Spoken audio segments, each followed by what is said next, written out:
Welcome to Community News and Review, recorded live at Alpine Jaguar in Fort Lauderdale and broadcast on 1230 WBZT, news station of Broward County and the Palm Beaches. I'm Philip Bell, your host, along with Lon Smith. On today's program, in the past 20 years, 760,000 plus families in South Florida have had their mortgages and rent paid, not just one time, but up to 17 months in some circumstances, and also are educated in financial stewardship and a host of other outreach programs. And I'm talking about Gateway Community Outreach and its founder. One person can make a difference. Never curse the darkness, light a match. And when I say that, I think of Carol Ray, founder and executive director. But I have a very special guest, and she was introduced to me by Rob Denton, a very community-minded gentleman. Our audience knows him from the corporate rescue business, and they're going to be coming on again in the next couple of programs, I'm sure. They make a big difference. But in talking about making a big difference, I've not heard of this organization, and that's why I want to have them on again, because after I learned about them, I support them 100%. They're always thinking in motion. They always have new things going on, and all centered to help. And that's a beautiful thing. First of all, a very warm Community News and Review welcome to Carol Ray. Thank you so much for having me, Phil and Lon. It's a privilege to be here tonight. We appreciate you coming here. I see a great Jaguar there with your name on it. Oh, wow. That's awesome. Yeah. And your husband's right behind you shaking his head. Oh, now he's saying yes. Okay. I guess happy wife, happy life. Oops. There you go. But, yeah, it's you had an interesting travel here. We're at Alpine Jaguar all this month, and actually beginning of next month on Thursdays, and it's a great event, food and great people.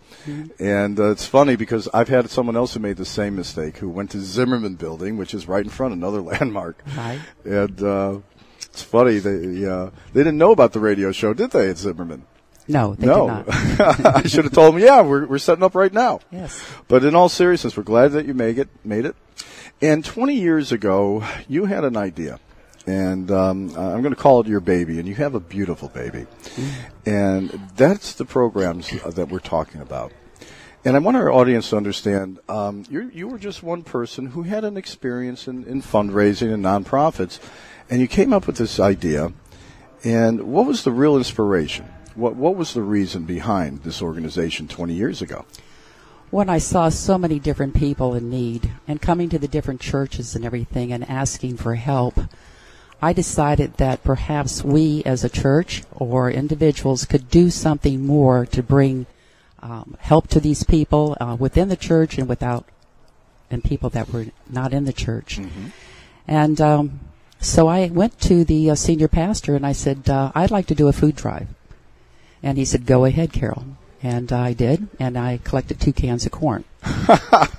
So that was the beginning. Two cans? 2 cans. And I thought, gee whiz. Hopefully whiz. the large size. Yeah.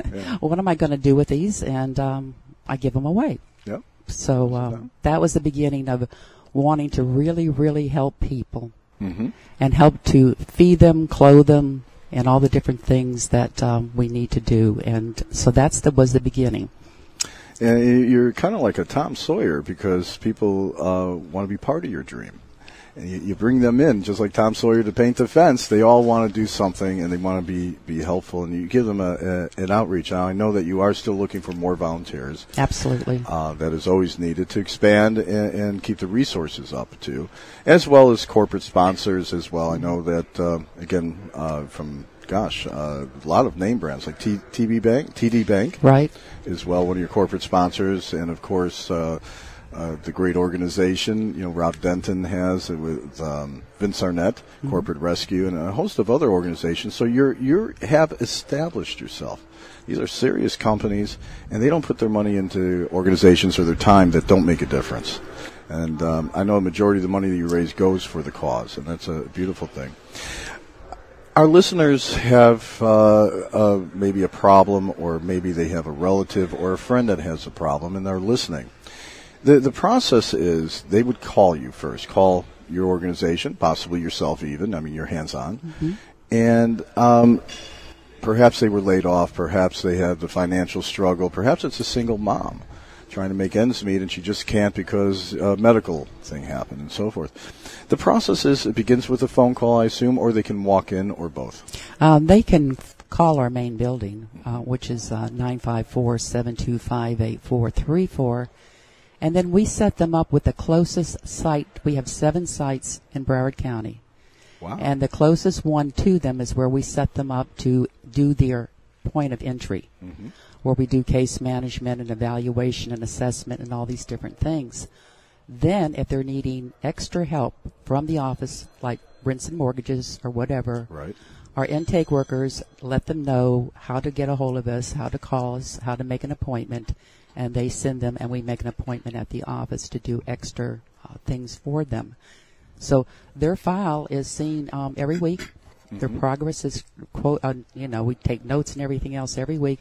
They get weekly food. They get all sorts of emergency services and referrals and everything. Would that also include, because we're coming this summer months, electric to keep the ear on?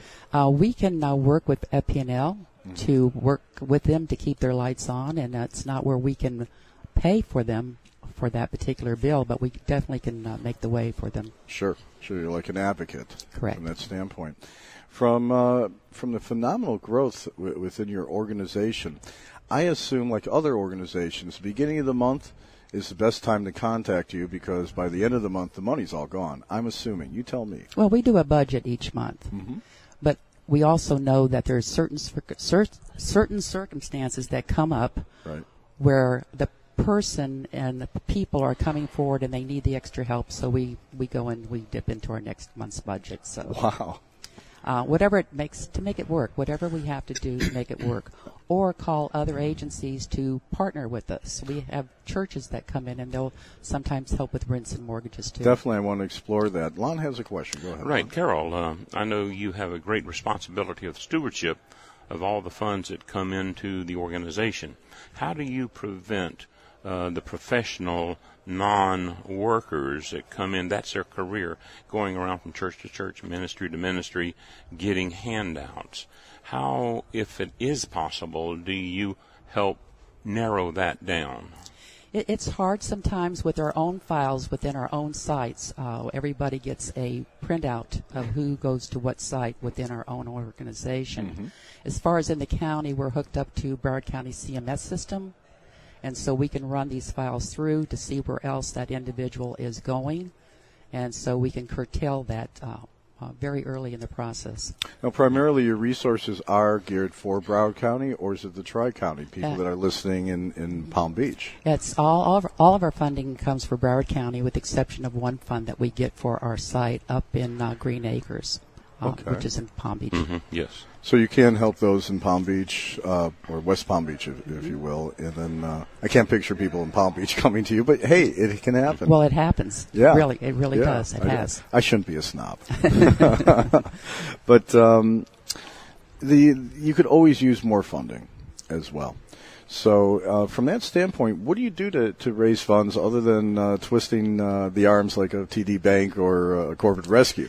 Well, we write a lot of grants. I mean, that's been one of my mainstays, is writing a lot of grants. How cool. And which takes a lot of time and effort, and there's such competition with them. Yes. The other part of that is the fundraising events, which we have a couple of campaigns planned in the near future.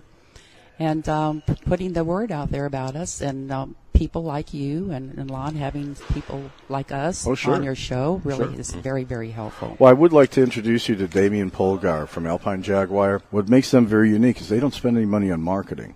They do a lot of community events. As you see, this place you probably passed 100 times, but you never knew until you walk in here. This is magnificent.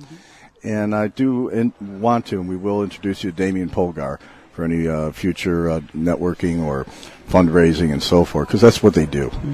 And they're real good for the community. Anyway, coming up in the next few months, do you have any fundraising, any open houses, something you want our audience to be aware of? Well, one of the things that we're doing is we have the campaign going 20 for 20. We're trying to raise $20,000 because we had our birthday April 26th. We're 20 years old. Right. So therefore, we have the board diligently starting little campaigns, and then we're bringing one together. So we're going to have a golf tournament July 25th, probably in Tamarack Woods. We can put the information out to everybody. Place. Yes. And Robert Denton is working on our venue for Fort Lauderdale to have a finale for people that are coming and working on the campaign. Excellent. But it's on our website, so if anybody wants any details about it or whatever, it's definitely on our website and to find out about it. Excellent. And the website again is, and we're going to give it out at the end of this, but the website again is? GCOFlorida.org. Oh, it's so easy, GCOFlorida.org. And you get more information on there.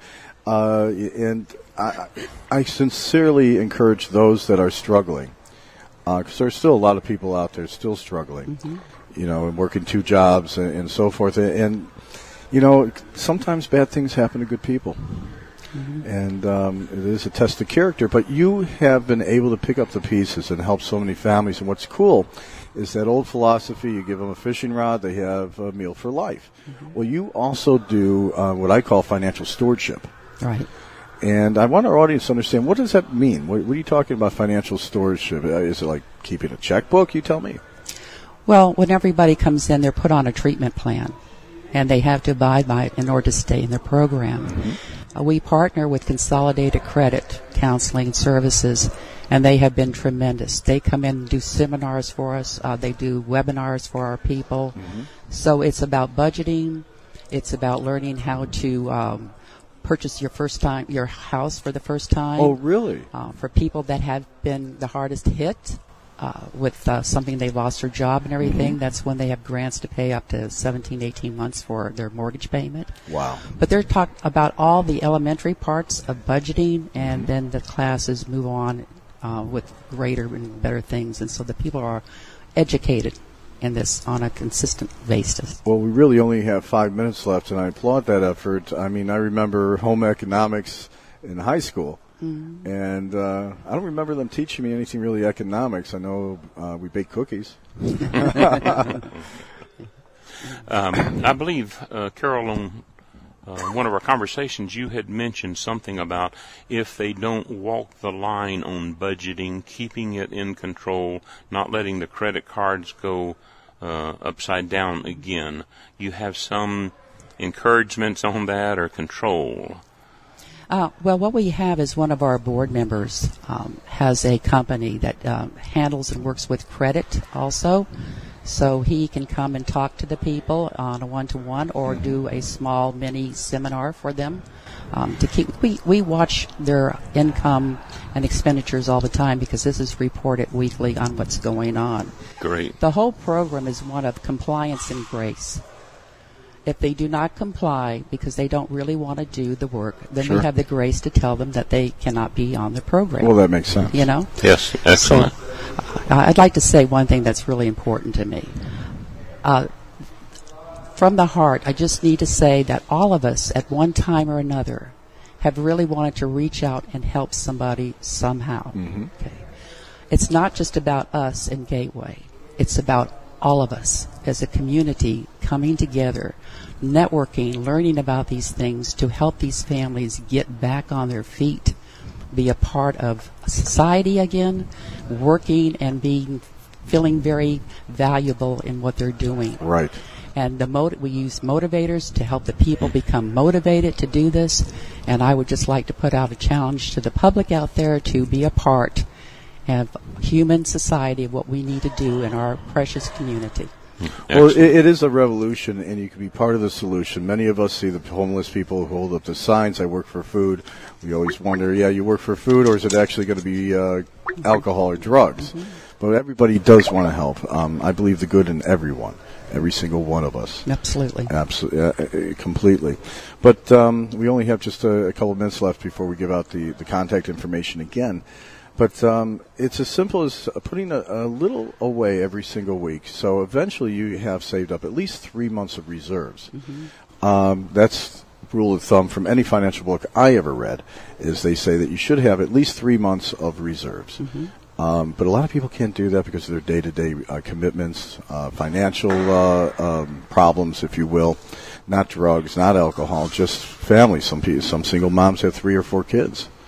And it's expensive for a kid these days. That's right. I can't remember the figures right in front of me, but something like to raise a child to 18 can be over $150,000 a year. Mm-hmm.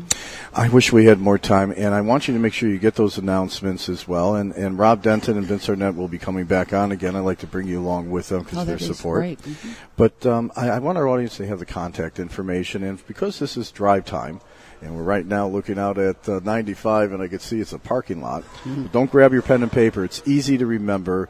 It is Gateway Community Outreach. If you Google it, you find it. But what is the website again and phone number? Okay, it's gcoflorida.org, and the telephone number is 954-725-8434. And we welcome everybody's call.